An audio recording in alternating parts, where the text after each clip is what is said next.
Meu convidado do Carona de hoje é uma referência no jornalismo musical aqui no Brasil, mora em Jundiaí e escreveu um livro sobre a obra mais polêmica do cantor Odair José.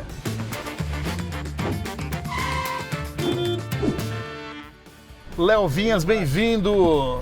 Tudo certo, meu querido? Muito obrigado. Belezinha? Prazer te conhecer. Já te presentear com o livro aqui, o Evangelho Maravilhoso. Segundo Odair.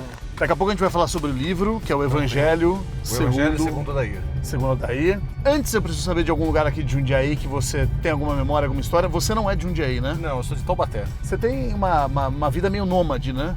Tenho. Jundiaí é a 10ª cidade onde eu tô morando. Caraca, 10. Mas já tô aqui há 9 anos. Mas quero saber um lugar aqui de Jundiaí que você tem uma história, uma memória, ou algum lugar que você gosta. Cara, tem vários, felizmente, né? Não tem um só, mas pegar uma memória muito forte que eu tenho daqui é de quando eu não morava aqui ainda. Morava em São Paulo na época, mas eu saía com uma moça de Campo Limpo Paulista e ela me trazia muito aqui no Horto Florestal. No Horto Florestal? Isso. Pô, o Horto é longe, não é? Onde que É é? ali na... Eu sempre confundo Horto e Jardim Botânico. Ali Ah, perto o do Jardim Sesc, Botânico, então. Botânico. Ah, não, Jardim Sempre Botânico. confundo. Quase sempre quando a gente saía, a gente vinha pra Jundiaí, mas uma coisa que a gente fazia antes de ir pra qualquer lugar pra comer ou ir pro cinema, a gente ia lá pro Jardim Botânico e a gente levava coisa pra poder estender ali e sentar ou deitar na grama. Bem piquenique mesmo. Bem piquenique, isso que a gente ficava lendo. Ela fazia pós-graduação em jornalismo literário e daí ela separava os textos que ela via na pós, que ela já tinha lido, que ela achava que pudesse me interessar, e como os dois eram leitores vorazes assim, a gente tinha muito essa coisa de ser um momento de troca. E você vai concordar comigo que isso não é uma coisa que muitos casais fazem, né? Não. Ter a hora da leitura junto, ainda mais leitura ao ar livre. Então, pra mim, gravou muito, né? Como eu falei, eu nem morava em Jundiaí na época, não tinha nenhum conhecido que morasse aqui. Você veio por isso morar aqui? Não, eu vim morar aqui porque um grande amigo meu, que é um irmão, que não é de sangue, mas não é por isso que ele deixa de ser irmão. Ele veio morar aqui, já está aqui há mais anos do que eu. E quando eu casei, na verdade eu acabei de me separar, depois de 9 anos casado agora. Mas quando eu casei, eu estava morando em Brasília e eu e a minha então esposa, a gente queria vir para São Paulo por questões de carreira, né, para mais perto de São Paulo. Mas aí já tinha morado em São Paulo, já sabia como São Paulo era, tinha a questão do custo, da pressão. Daí eu falei, cara, vamos procurar algum lugar perto e tal. E eu comecei a falar, e aí eu conversei bastante com esse meu amigo, ele chama Everton. Ele falou, ó, vem, fica na minha casa o tempo que você precisar até achar a casa e vem aqui. No fim, foi até curioso, cara, que eu cheguei, nos primeiros 2 meses deu tudo errado. Tudo que você puder imaginar que podia dar errado, deu. Mas eu sabia que eu tinha que ficar aqui. E você acabou adotando a cidade como a sua mesmo. Acabei adotando, inclusive agora, como eu falei, me separei, mas aí eu pensei, cara, eu não quero sair daqui não. Eu quero continuar aqui. Eu poderia em tese ir para qualquer lugar, já que eu trabalho de casa, né? Mas eu decidi continuar aqui. Jundiaí é a cidade que você ficou mais tempo, dessas tantas cidades que você morou? Com toda certeza. A música sempre foi muito presente na sua vida, mesmo antes de você começar a se tornar um crítico de música, um jornalista especializado em música, DJ? Cara, desde criança. Eu sou autodidata em várias coisas, né? Eu aprendi a ler sozinho, por exemplo, e eu aprendi inglês sozinho. E eu aprendi inglês por música, né? Filmes me ajudaram, mas era aquela... Eu tenho 46 anos hoje, né? Então estamos falando de uma infância sem internet. Eu pegava livro didático de inglês e pegava dicionário e ia traduzindo música por conta própria. E não era só porque eu queria aprender inglês, na verdade era o contrário, eu queria aprender inglês para entender as músicas que eu gostava. Mas conforme foi chegando na adolescência e eu fui ficando mais velho, eu entendi que eu gostava de música e não de um determinado tipo de música. Com 17 anos, eu e alguns amigos da faculdade, a gente começou a organizar shows de bandas locais lá em Taubaté. Ah, a gente quer ver esse show, vamos fazer, vamos dar um jeito de acontecer. A gente não entendia nada de produção, não sabia como que funcionava nem o básico assim de entender que um bar tinha que ter alvará para funcionar. A gente já fez show que baixou a polícia na porta falando não tem alvará e a gente totalmente inocente, tipo, como que não tem alvará? Como é que o bar tá aberto e não tem alvará?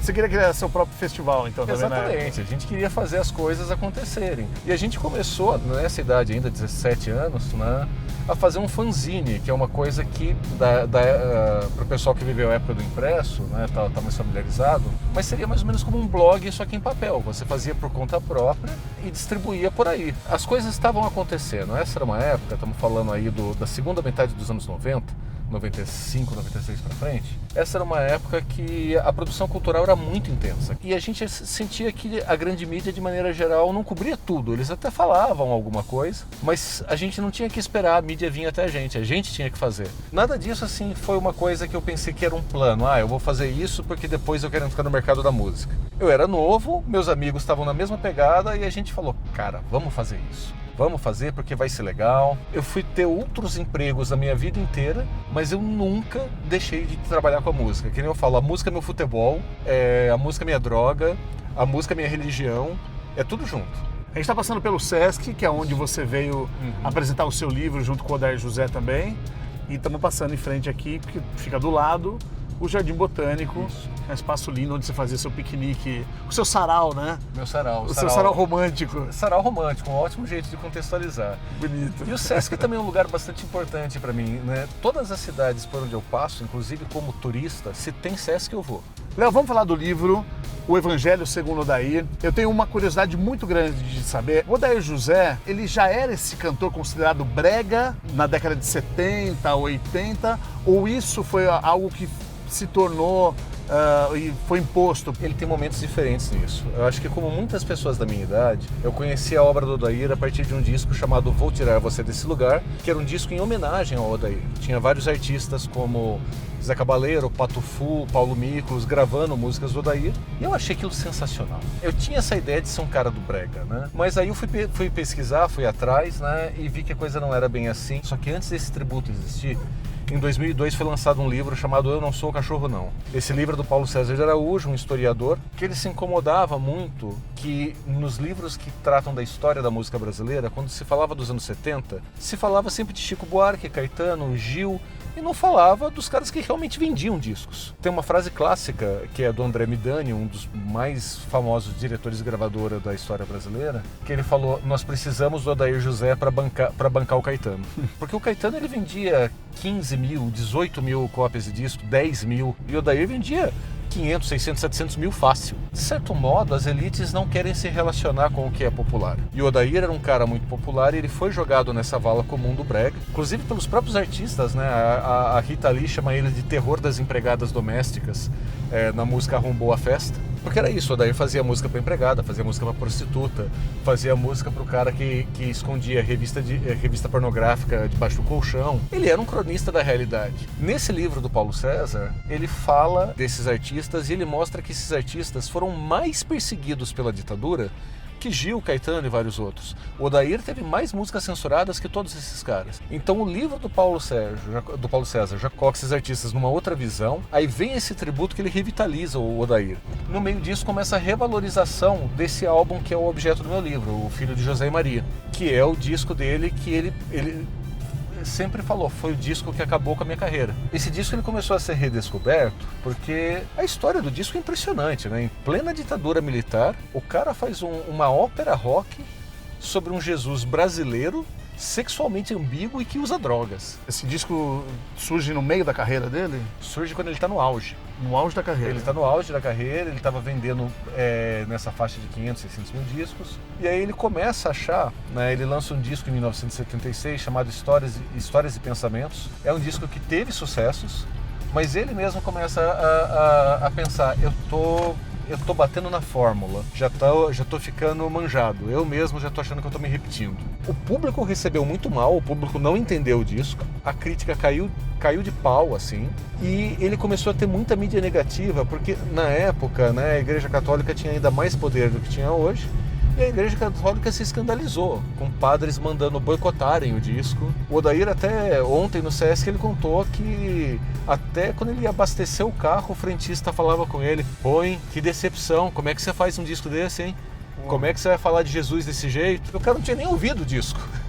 Ele é o álbum do Odair que mais tomou porrada quando foi lançado e hoje é o álbum pelo qual o Odair é mais lembrado. É o álbum mais valorizado dele. Então as pessoas que eu entrevistei, elas também ajudam a entender como que esse fenômeno aconteceu e o que esse disco representa hoje e por que até hoje esse disco parece ousado. O disco está nas plataformas? O disco está nas plataformas. É um disco que ele nunca foi editado em CD, né? Ele saiu em vinil e musicalmente ele é um disco brilhante. Ele grava com com grandes músicos da época que já gravavam com ele. Então o disco ele tem uma sonoridade que não se escutava no Brasil na época. Até hoje você escuta o disco parece atual. A carreira do Odair, então, depois desse disco, vai pro brejo. Ele não cai no ostracismo. Ele continua participando de programas de auditório, Ele continua né? participando. Me lembro muito dele. Inclusive, o segundo disco que ele grava depois disso, o segundo por esse contrato, ele tem uma música de muito sucesso numa novela, né? Não lembro o nome da canção, mas era a música tema do casal romântico da novela. Só que, como ele fala, ele perdeu a confiança nele mesmo. Ele nunca mais faz um disco do jeito que ele queria fazer. É o que ele fala, eu viro um funcionário da minha própria fama. Ele falou uma frase para mim nas entrevistas para o livro que eu acho extremamente contundente, assim. Ele falou: eu fiz 25 anos de coisas irrelevantes depois desse disco. A ideia do livro nasceu disso, na verdade, porque esse livro ele é parte de uma coleção que é só dedicada a falar de discos. Mas um dos sócios da editora Barbante, que é a editora que publica, ele fala, não são livros sobre discos, mas sobre as histórias que esses discos trazem, que muitas vezes não é a história que está no álbum. A história do Odair é essa história de o que acontece quando você tem uma frustração irreparável. E anos depois esse objeto de frustração passa a ser valorizado, mas não apaga tudo o que você sofreu na época.